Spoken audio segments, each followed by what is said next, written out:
சூப்பரான caramel rava pudding செய்கிறது எப்படின்னு பார்ப்பேன். ஃபர்ஸ்ட்டுக்கு ஒரு பேன் ஒன்று எடுத்து நல்லா நெய்யால் க்ரீஸ் பண்ணி வச்சுக்கொள்ளுங்க. அதுக்கு பிறகு காட்டாமல சுகர் எடுத்து நல்லா கேரமல் பண்ணி போட்டு அதுக்குள்ளே க்ரீஸ் பண்ண பேனுக்குள்ளே விட்டு செட்டாக விட்டுருங்க. அதுக்கு பிறகு 2 டம்ளர் பால் எடுங்க. அதாவது சீனி போட்டு 3/4 டம்ளர் சீனி போட்டு நல்லா காய்ச்சி எடுத்துக்கொள்ளுங்க.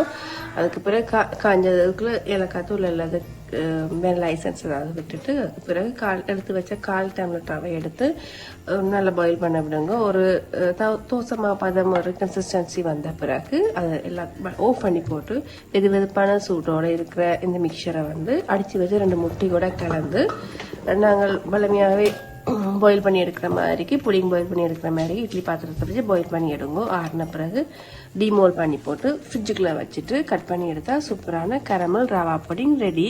செய்து பாருங்க, என்ஜாய் பண்ணுங்க. Okay, thank you.